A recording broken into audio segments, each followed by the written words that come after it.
Robert Bresson occupe une place à part au sein du cinéma français.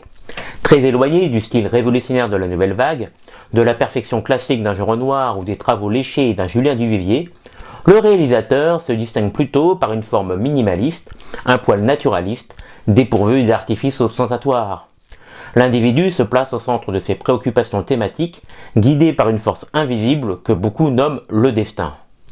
Dans tous les cas, ces protagonistes s'affranchissent souvent des règles afin de revendiquer leur liberté, quel qu'en soit le prix.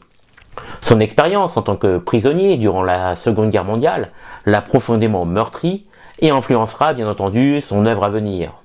Repéré avec son premier long métrage, Les Anges déchus, il obtient une consécration critique avec Un condamné à mort s'est échappé, qui relate l'évasion audacieuse d'un prisonnier des geôles de l'occupation, un film récompensé au Festival de Cannes. Et lorsqu'il accouche de Pickpocket en 1959, son approche de la mise en scène est parvenue à maturité.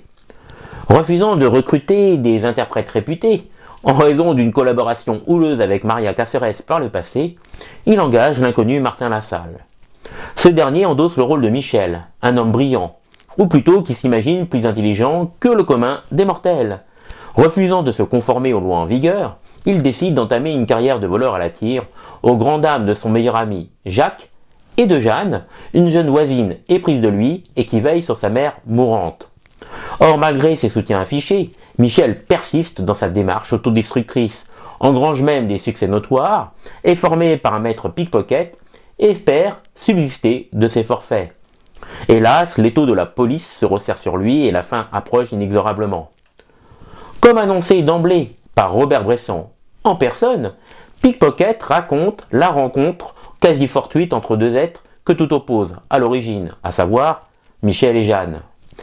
Si le long métrage revêt des allures de film noir ou de polar, en embrassant ses codes, voix off et relations singulières unissant Michel à un inspecteur de police à la pluie, le film de Robert Bresson s'impose surtout comme une leçon de vie sur la liberté et les sacrifices que cette dernière exige. Un parcours initiatique tragique pour Michel, qui frôle les flammes de l'enfer pour mieux renouer avec l'essentiel et comprendre la valeur des sentiments. Brillantissime.